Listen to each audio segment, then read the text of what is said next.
I'm doing unicorns again, 1 year later, and Pride Month, again. But I have more to say this time, so strap in your strap-ons for round 2. And let's talk about unicorns, the first of maybe 4 monsters that anyone thinks of when you say magical fairy tale creatures, featured on the cover of the first monster manual and also every bestiary ever. Right up there next to dragons, gnomes, and something like the Kraken, or Bigfoot. What are you talking about? But these magical pointed ponies represent love, friendship, rainbows, health, rarity, and act as the iconic symbol for all you uniquely horny bastards out there. These stabby, sweet-tooth characters have existed in human history for as long as we've been drawing profile pictures of bulls that we really liked. Then later, God let us have one as a treat, but covered it in armor and made it fight Spider-Man. After that, Lauren Faust accidentally rolled the right ball down the wrong hill where we went from animated alicorns to body pillows in a matter of months. But on this here channel, we have fun exploring the Forgotten Realms lore, where they're majestic, angelic guardians of goodness and sometimes fairies and gardens and forests and all that business. I think it's fucking hilarious that the start of their entry in the 5e book says, unrelated to the horse it resembles, it is a celestial creature. So if it looks like a horse and quacks like a horse, you're fucking wrong, and it has nothing to do with a horse, you idiot. It's a angel. A horse, am I?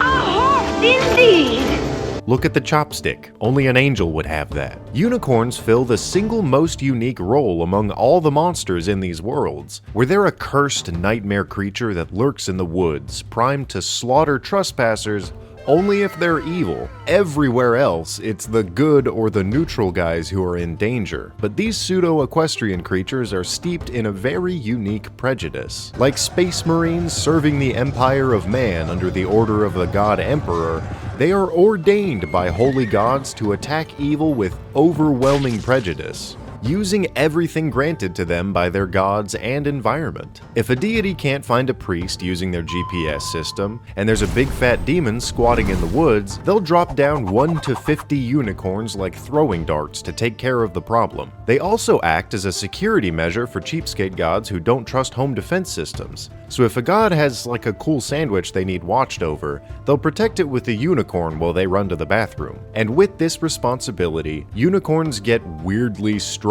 abilities. They are the lowest challenge rating monster in the game whose existence is still considered legendary. Their presence also creates layers that further augment their strength, which is fucking crazy. First on their granted docket is complete omnipotence over everything that happens in their forests and domains. If a bear shits in the woods, a butterfly farts in a hurricane, or if a tree falls and no one hears it, a unicorn does. You cannot tread carefully enough through unicorn woods, and if you say a slur or drop a candy wrapper, I'm gonna say the N-word. expect a unicorn horn to be delivered through your heart using same-day shipping. Next is their infinite healing. A unicorn can heal itself using legendary actions between turns indefinitely.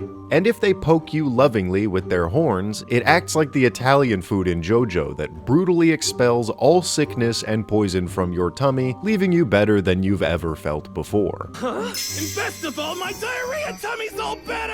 What? That's why sickly old kings want these things so bad, but we'll get there. Because they only hunt evil and live in magic woods, the chaotic spirits of little zipping fairies and dryads will hang out with them, and even help the unicorn kick your evil ass if you show up, like they'll all jump you together. Thanks to extra unicorn magic, they put sparkles in your eyes so that forest denizens can easily hide behind logs and trees and flowers before jumping out collectively to beat the shit out of you. To further protect the area, unicorns extinguish all fires in their domain and bolster every good-natured motherfucker within a mile. Good creatures get extra buffs for their own healing, and just to bully evil, a unicorn will nullify every curse in the area. So if the Lich King turned you into Han Solo for 10 billion years to come, a unicorn will set you free, until you walk too far away, then fuck you again. Because of all that good magic flowing from the tip of their horn to the steaming horse pies that graze its majestic rainbow tail, they get hunted by all the king's horses and all the king's men, till the king can get his own horn up again. Unicorn horns are fantastic magic conduits that work great as wands. I know there's a wand in Harry Potter that has a unicorn hair in it, but I think they would make really cool magic violin or bowstring. Alternatively, you could turn just about any part of a unicorn into powder and you've got a cure-all. If you drink their blood, you'll make Harry Potter magically appear and make fun of you, and their piss makes a pretty good weed strain. And that's why the majority of unicorns have a habit of teleporting all over the place, and when they're not doing that, they get protection from a holy rider. Like anti-horsemen of the apocalypse, a paladin or cleric holding on to these great big ponies turn into silver bullets that hunt down evil. Their relationship becomes as symbiotic as Eddie and Venom, working perfectly together until their evil quarry turns into a body on the floor over here and a head on the floor over there. A granted unicorn serves as the decree of a god saying, "Here's a horse, use it for murder." Imagine Kratos just got to ride like Twilight Sparkle instead of gaining his godly strength. That's what gave him. It'd be awesome. Ares! Destroy my enemies, and my life is yours.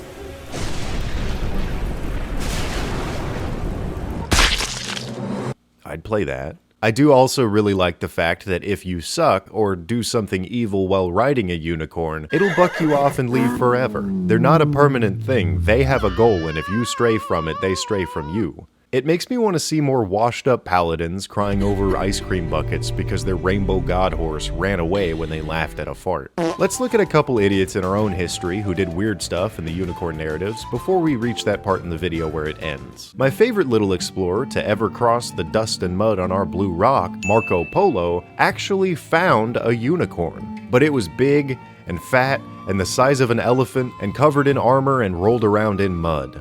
The antithesis of majesty.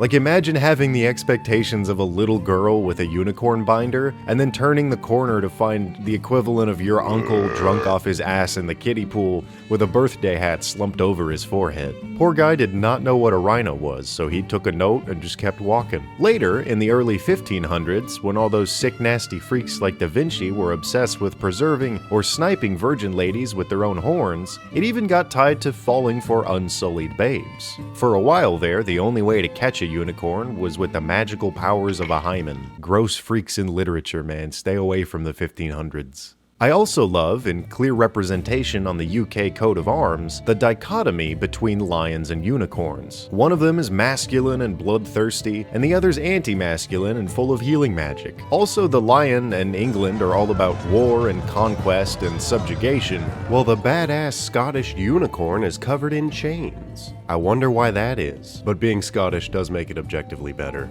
Happy Pride Month, Scotland forever, unicorns are great, and if you're still here, I have a treat for you. You're gay now. Sorry.